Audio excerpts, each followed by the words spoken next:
30,000 university jobs to go. Let's have a look. Hello everyone, Florian.Heise here, stein of coffee in hand, and I thought we'd have a look at this article shared to me by a viewer from the Canberra Times. It's discussing the impact of the pandemic on university jobs. Now, I went to university, I've got 2 university degrees, and I did several years of tutoring and a little bit of lecturing here and there at QT. Now, it's interesting. I quite enjoyed it, actually. I really enjoyed it. I saw myself as, well, my role as a facilitator. Architecture is very creative, and often you'll have people working together. And it was quite encouraging seeing people really push the boundaries and lift their work and do really well. After a while, the busier we got at work, I had to step back. It just wasn't worth it because, well, the pay really wasn't that good for the amount of time you put in. It may sound good thinking, wow, $25, $30 an hour for 3 hours a week, but then you've got all the marking, all the extra stuff. So technically, they were kind of taking advantage of us, which was funny considering all the lefties in university, but, you know, that's what it's like. You can't, and another very good reason to do it, particularly in architecture, was to find the good students, because then you'd employ them. You'd employ them to get working for you, and that worked a few times. You know, people I'd be tutoring, oh, you want a job? Okay, come get your first job. Stay with you for a few years, and they do really well.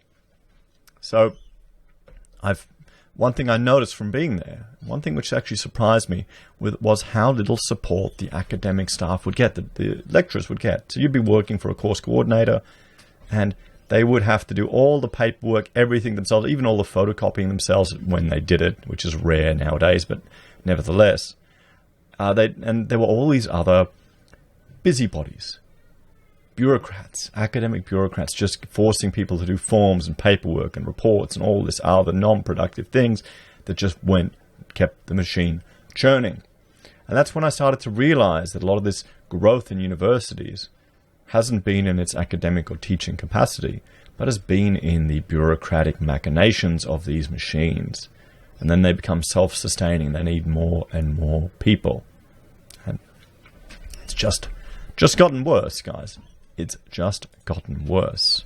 So, you know, while I quite enjoyed the opportunity to help people learn, and it's very rewarding seeing them do well, you know, dealing with the political BS and now the PC environment that universities have become, with, shall we say, my outspoken kind of detest that a lot of the policies.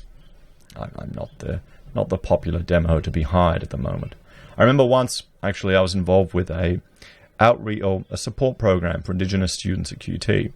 This is the same group which got involved in that whole, you know, they want to have race-based bloody computer labs, which is just ludicrous, utterly ludicrous, completely offensive to everyone involved. I don't know why they do it, because there's not enough computers anyway at the uni, and, you know, part of university is meeting people, so you want to go to the computer labs where everyone is. That's where I met my wife, okay? Computer lab at uni. I rocked up, she was there working. I said, you know, she looked tired. You want to go get a beer? We went for a beer, just, you know, got out of the labs on a Saturday and went to the pub. That's what you do. But if you're segregating people, and it was interesting, I was talking to this young student who I was helping, and he was telling me about how he was going to the Indigenous Games. They had an Indigenous-only games for the, you know, like the uni games. I said, why do you want to have a separate segregated games? Shouldn't it all be together? I guess the left are pretty racist, to be quite honest. They're pretty racist. They don't even want people to congregate in their sports games. It's just, yeah, I can't understand it. I don't know how they can't see how segregating groups based on their race or their, So yes, that shocked me really, because I said, mate, you should be going to the games with everyone else, because then you make friends. I guess maybe I don't understand what university is all about these days. I thought it was all about, getting to know people, building relationships, building networks. Anyway, let's have a look at this article. So, the prospect of potential huge job losses in the university industry, I'm not going to be heartbroken over it. I think they've definitely got room to cut. So, the National Tertiary Education Union has hit out at the federal government and demanded greater commitment from universities to protect university staff as the pandemic strips billions of dollars off university revenue streams. Well, you know why. You know why? Because it's hit all the international students that are coming to Australia, that our universities are now dependent on. They are literally dependent on them. And the students, they often, well, judging by the quality of what they got in architecture, it's not worth what they were paying. They were paying insane amounts. And here's the thing. The universities now, they should... The reason... Well, here's that they've got a state-controlled ability to issue your pieces of paper. I mean, you can see my degrees on the walls there. I had to go to university and jump through their hoops to get that piece of paper. There was another Polytech in Victoria that tried to start architecture degrees, but they couldn't do it. They didn't tick all the boxes. So they have a monopoly on it in the regards. So where someone would want to start up something quite innovative, maybe cheaper, you know, to kind of break the market down, they can't do it. Because just think how many university courses where all the material and learning you do is from free online sources, free online courses, because it's better quality than what you were getting from the lecturers. And you're just paying to jump through the hoops. Maybe that's just my experience. Let me know if yours was any different.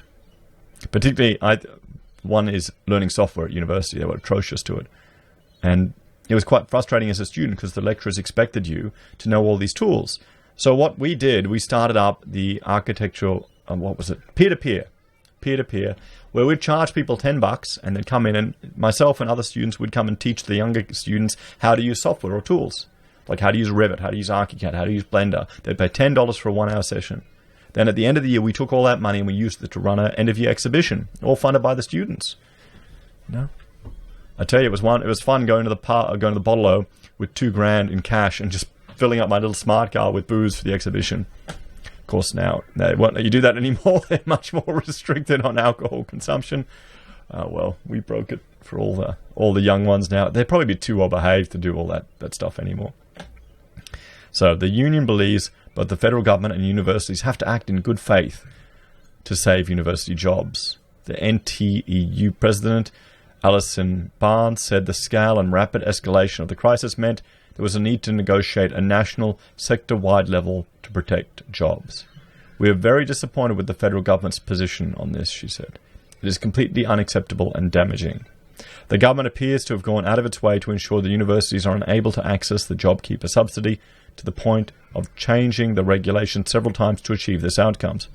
Universities are clearly going to struggle without access to it. Well, they've got enough money, they've got enough buildings. I mean, no hard loss. It's a business just like any other these days.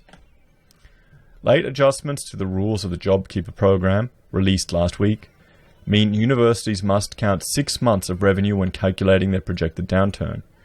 This change basically means that universities will not be able to access the $1,500 fortnightly relief payments. Ms. Barnes said the union was working to negotiate a national job protection framework with university employees. The government appears to have gone out of its way to ensure that universities are unable to access JobKeeper subsidies. Well, yes. Ideally, this would secure protections for staff that are not currently available under our enterprise agreements or the Fair Work Act, she said. The NTEU also believes that universities have to make a stronger commitment to supporting staff. I mean, if you're not familiar with the university sector, some of the conditions and perks that the staff get working at universities, even the support, admin staff, yeah, it's ludicrous. It really is. They're pretty precious, some of them, the pay that they're getting, the hours that they work. It's pretty good, guys. I wouldn't feel sorry for them. They should have had capacity to put something aside. I mean, it was my naivete when I remember when I first started doing any tutoring, I was sitting up there in the staff room and I saw all these union propaganda things, and I used to think, wait a minute, smart people go to uni. Shouldn't smart people realize that these are just cartels and they cause more damage than good? That's when I realized a lot of architecture lecturers and people in the course hadn't done any studied all of economics, which was quite worrying, actually, particularly because there's so much greenwashing in my profession. So much greenwashing. And particularly we did one subject where it was just completely devoted to that. It felt like you were going to a church sermon with the greenwashing that was coming out. And I still managed to get an HD, even though I argued against every single thing they put forward because I had evidence to back it up. And then the year later, when they asked me to tutor it, I got so frustrated at these students who wouldn't be critical of what the lecturers were putting in front of them and find evidence to counter it or to back it up. That got me so angry. And that probably should be the most worrying thing. And that's probably the trend that's coming out of uni. That's why these idiots are coming out that are just ticking the boxes and jumping through the hoops. Well, you can't blame them. And then they're thinking the world's going to come to an end and, taping themselves to the road. So while some universities have announced voluntary pay cuts for executive staff, the union wants universities to lock in pay cuts for vice-chancellors and executive staff before any cost-saving measures affecting staff are implemented. Well, that's just because unions are organizations for people that are jealous of the successful. And there's one funny thing with unions. You've got to understand, these are cartels, guys. They lock up industries and they cause a wage decrease to those that are not members of the cartel. And I find it funny, particularly all the MGTOW guys that are, hardcore union. They're just like the spoiled ethos of the work sector. Fight about that one in the comments, everyone. The NTEU entered discussions to consider possible variations to enterprise agreements after a number of universities around the country indicated they were exposed to significant financial risks. Due to crashing international student revenue, universities were considering unprecedented measures such as mass stand-downs or mass redundancies. Well, it looks like the ivory tower are finally going to experience what other parts of the economy are experiencing. The NTEU is seeking a negotiated framework to avoid workers facing the worst options available to employers under industrial law. We want to ensure independent oversight of the financial basis for variations and keep as many people as possible employed for as long as possible while they're in the pandemic. See, this is the thing. They want to have the cake and eat it too. They want to have the power to control the business and manipulate the business, but they don't want to take on any of the risks. That's the thing. You find all these people in these organizations. How many of them have been 20, 30 years in the union movement, have never started a business, don't understand the implications that they're saying? And you've got, often you'll see in the comment, well, if a business can't survive paying a living wage, they shouldn't be in business. That's no different to the argument you make, well, if someone's too stupid to put money aside, they shouldn't eat. It's the exact same argument, guys. It's all intervention in the market. It's intervention in the market. You need to step back, treat people like adults, but we don't seem to be like that anymore, do we? The union is hoping a national job protection framework would limit the capacity of employers to take action such as generalized redundancies and stand-downs without pay that would result in widespread harm. Our aim is to minimize harm to employees, both short and long term, by contributing to the short-term viability of the institutions, she said. Universities Australia conservatively estimates a revenue downturn across the sector of 3 to 4.6 billion for 2020, and other sector commentators have projected at least 13 to 15 billion accumulated shortfalls by 2024. Well, guys, you got to cut. They have stated that the federal government guarantee of existing funding levels won't be enough to prevent more than 20,000 job cuts in the next 6 months. This estimate is on a full-time equivalent basis, and the actual number of people affected, if they were accurately, will be more like 30,000 jobs. Well, there you go. Potentially 30,000 jobs cut out of the university sector. What do you think, guys? Are you heartbroken? Are you worried? Or is it just their turn? As always, let me know your thoughts and opinions in the comments below. Please like, share, and subscribe to the channel. If you're a fan and you want to support us, there are a few ways you can. You can join us on YouTube or Patreon. You can support us via affiliate links at Amazon or eBay or Independent Reserve and Kucoin. You can also support us by buying our merch from HeiseSays, using Gold Pass from the Perth Mint, or via PayPal. Take care, guys. I'll see you next time.